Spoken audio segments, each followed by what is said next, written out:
Assalamualaikum warahmatullahi wabarakatuh. Sugeng enjang putra-putra pinanggih malih kalian Bu Guru wonten ing pasinaon basa Jawi.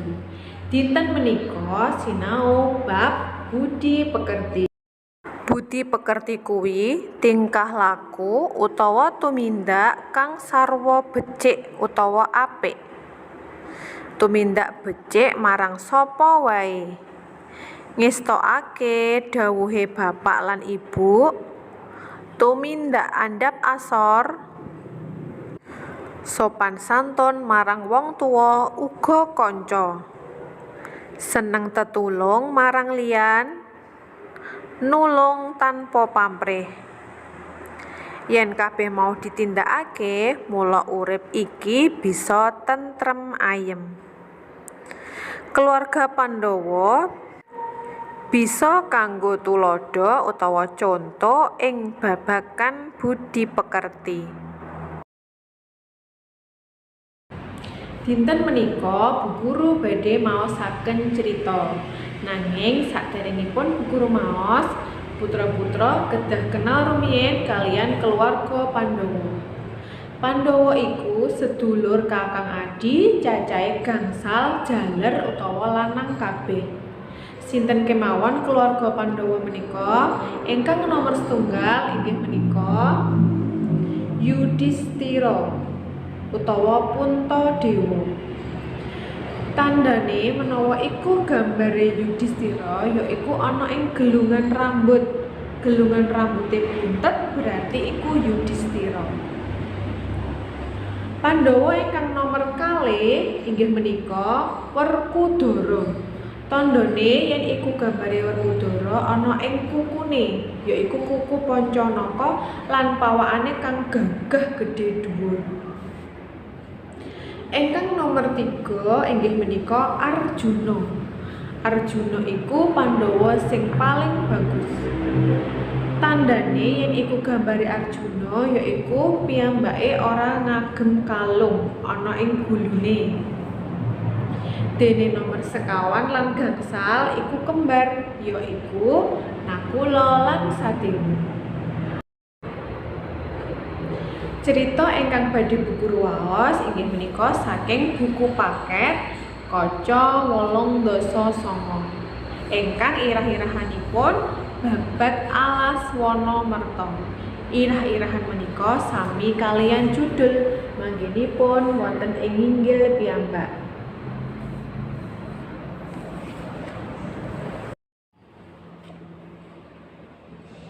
Yudhistira, Werkudara, Arjuna, Nakula lan Sadewa arep mbabati alas. Alas iku padha karo hutan. Alas kuwi jenenge Alas Wanamerta. Alas Wanamerta kuwi arep didadekake negara anyar.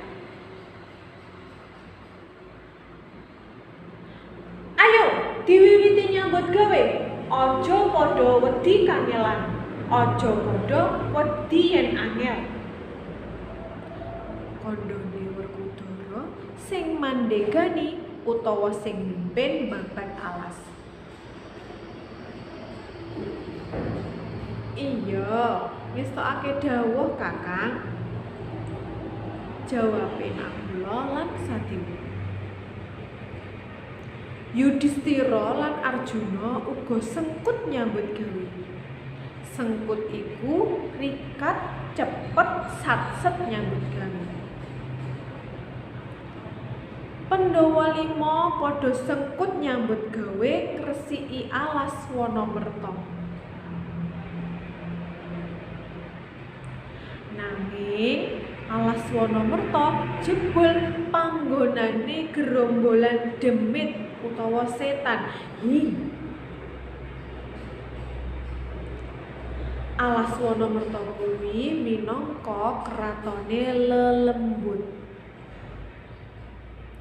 Para demit padha nesu marang Pandhawa.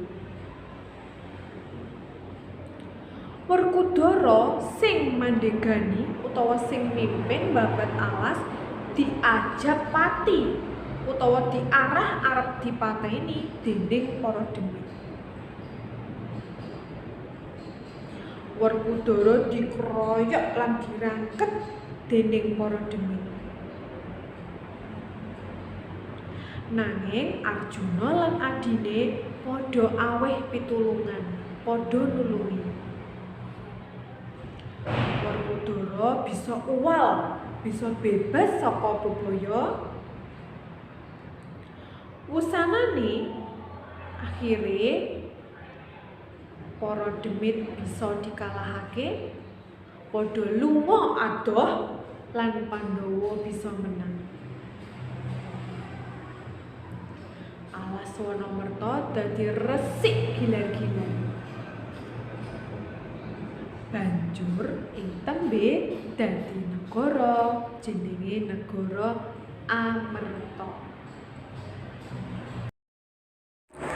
Sakmenika kangge ngeling-eling cerita kala wau, putra-putra tugasipun mangsuli pitakon saking buku paket Kaca 9.setunggal.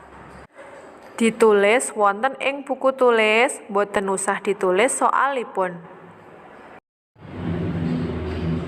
Cekap semanten saking Bu Guru. Sugeng sinau. Wassalamualaikum warahmatullahi wabarakatuh.